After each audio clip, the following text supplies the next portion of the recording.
What a dramatic end to the Tendulkar-Anderson series. India fought back brilliantly to win the fifth test and level the series.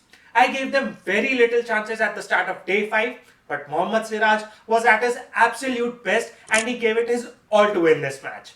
It was only because of his performance that India won this match and ended the series on a high. But apart from him, there are some brilliant performances throughout the series, and I thought of doing something a little different this time around. While there are some brilliant bowling performances, I think it is fair to say that the series belong to the batters. So here are my best and the worst performers of the series. KL Rahul. For some reason, KL Rahul seems to have a target on his back before the start of every single series. Even when he gives the best for his team, he never seems to have had a defined role.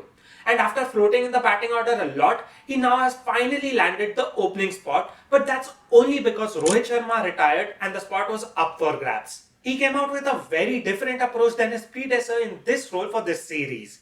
He was very watchful throughout his innings and was not looking to get those fiery starts like Rohit used to get. And with Yashasvi Jaiswal doing exactly that at the other end, he was free to play his natural game, settle in, take his time and put the pressure back on the bowlers. He was very consistent throughout the series and batted with great patience and only took on the attack when absolutely necessary. He scored 2 centuries, 250s and some important 30s and 40s, but all of them had a great impact on the match. Now, I think he's completely booked his spot at the top of the order and it's high time that he be given a fixed spot in the playing 11. This transitioning team will take as many players with assured roles in the team as they can. Ben Stokes. The English Test captain is always the player to watch out for before the start of any series, and this one was no different. When not performing with the bat, he bowled extended spells with the ball and took important wickets. When the wicket was not favouring his bowling, he turned on the attacking mode with the bat. The best thing about Stokes is that he knows he's a match winner, but he does not overwork himself and only brings himself in when it's the right time. His spell in the Lord's Test is the best example of that. Jofra Archer and he bowled extended spells and tried to take as many wickets as they could. There was absolutely nothing in that wicket, and both of them bowled brilliantly to put India under a lot of pressure early on in that innings. But one thing that has bothered me about Stokes, the leader, is that incident with Ravindra Jadeja towards the end of the fourth test. He had all the right to ask for the shake of the hands and accept the drop, but India had the same right to decline it, and when they did, he acted prettily. I won't get into that again, but a player of his stature should have acted more maturely. Rishabh Pant. Rishabh Pant's performance in this series can be described in just one word: courageous. And I'm not talking about his batting. I'm talking about what he did in that fourth test match. Coming out to bat with a foot bigger than his shoe was a pure act of bravery. And he didn't just come out to bat. He stuck around for some time and scored some important runs. He earned my respect that day. And it's not just that. His batting performance throughout the series was just brilliant. I mean, look at his twin centuries in the first match. It was just so good. He played with great maturity and it was refreshing to see him stabilize the innings whenever necessary. This version of Pant is the ideal player to have in a team. Don't get me wrong, he still played those bizarre shots that he has come to know for, but that's not what he was all about. He batted with patience, tried to build partnerships, stick around for long, and only tried to take on the attack whenever he tried to win matches. Shubman Gill. There were so many skeptics of Shubman Gill ahead of this series, and rightfully so. He hadn't done a lot in the overseas conditions. And many even thought that he was made captain prematurely when there were many other senior options in the consideration. But Gill proved everyone wrong, both with his batting and his captaincy. First, let's talk about his batting. Shubman Gill's batting genius was on full display throughout this series. He had the right attacking instincts and was never afraid to go for big runs. And the best part about his batting was that he was able to keep his captaincy hat on the side and not put himself under a lot of pressure. He became the captain with most runs in a single series for India, and if that's not proof enough that he's ready for this role, I don't know what is. As for his captaincy, I think he had a very good approach towards the format and his teammates. Maybe not so much tactically. He on occasions held back bowlers for a very long time, especially spinners. He had Washington Sundar and Ravindra Jadeja at his disposal, but he did not use them optimally.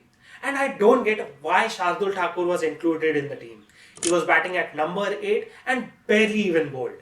But what impressed me most about Gill is that he was very active on the field. He was always in on the action, talking back to the batters, putting his arm around the bowlers when they were not doing well, and the best part, he respected seniority and experience. Players like Jasprit Bumrah, KL Rahul, and Ravindra Jadeja were just left alone to do what they do best. Honorable mentions. Before I reveal my top player of the series, here are some honorable mentions. First is Joe Root. He did not have the best start to the series, but you cannot keep a player of his caliber out of the series for too long. The way he bounced back was just brilliant, and that knock in the final test was just out of this world. The other English player who did really well in this series was Josh Dowd. He bowled exceptionally well in all the 3 matches that he played in. Even the Indian bowlers were at their very best in this series. Akashdeep looked brilliant and Jasprit Bumrah was going about his business as usual, leaving everyone in his awe. But the best bowler of the series was surely Mohammad Siraj. Especially when Bumrah wasn't around, he was a different beast altogether. His steady growth over the years has been phenomenal to watch. And that brings me to my best performer of the series, Ravindra Jadeja. He might not be the highest wicket taker or the highest run scorer, but the impact that he had in the series was far superior than anyone else on the team. He usually batted at number 6 or number 7, and that's a very tricky position. He often had to come in when the team had lost a few quick wickets in quick succession and the team was in trouble. And sometimes he had to bat with the tail. And despite all of that, he batted with consistency throughout the series. And I will never ever forget his performance from that Lord's Test match.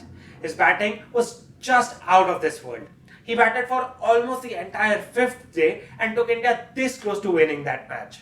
He batted with patience and put in those long hours playing with the same strategy, but it just wasn't meant to be. Performances like these are the best part about having an all-rounder of his capability in the side. Him being in the side gives India the much needed balance. He not just scored over 500 runs, 550s and a century, but also put in a lot of effort with the ball. The wickets never favoured the bowlers, and all of them had to put in a lot of effort to take wickets. Jadeja used the roughs really well and got in some scalps as well. He was surely the best performer of this series for me. There are always 2 sides to a coin. While there were some brilliant performances in this series, there were also some underwhelming performances. Let's have a look. Chris Woakes. Chris Woakes had a great opportunity in this series. He, in all senses, was the leader of the bowling unit. Jofra Archer was not included in the squad right from the start, Mark Wood was not available, and there were many other injury concerns. But as it turns out, he did not give his best in this series. Most bowlers around him did really well. Josh Dowd did exceptionally well in the first and the final test. Stokes and Archer were good as well, but Woakes wasn't just attacking enough. He did not give away a lot of runs, but he did not take too many wickets either. He played all of the 5 games but took just 11 wickets. I expected a lot better from him. Nitish Kumar Reddy. After his debut in Australia, there were a lot of expectations from him. He could have been the perfect fast bowling all-rounder India needed in these conditions. He did a decent job with the ball, but not so much with the bat. In the 2 matches that he played, he kept chasing the ball outside the off-stump. He's a quality batter, but a lot more was expected out of him. He needed to be a little more disciplined about what balls to play and what to leave alone, even if it was very good to bat on. As for his bowling, he did not get too many chances to prove his capabilities, but in the limited chances that he got, he did well. He took 3 wickets, but all of them came at very crucial points in the game. Karun Nair. After his historic domestic season, I was really excited to see Karun Nair get what he deserves and be back in the Indian side. And that excitement was further elevated when he scored a double 100 in the practice games. In the absence of Rohit Sharma and Virat Kohli, his experience was expected to come in very handy in the middle order. But he was a big disappointment in this series, scoring just 150. In the 4 matches that he played, he never looked settled. And while those might be the nerves of making a comeback after so many years, he would have hoped for a better outcome in this all important make or break series for him. Now the big question is whether or not he will get another opportunity to play for India. I think he might have missed a golden opportunity here because India were playing an extra batter to make the most out of these conditions, but that might not be needed when they play West Indies next at home. So that's the video. What were your best and the worst picks from this series? Let me know your thoughts in the comments below. And if you've enjoyed this breakdown, don't forget to like, share and subscribe to Beyond Stumps. I'll catch you in the next one.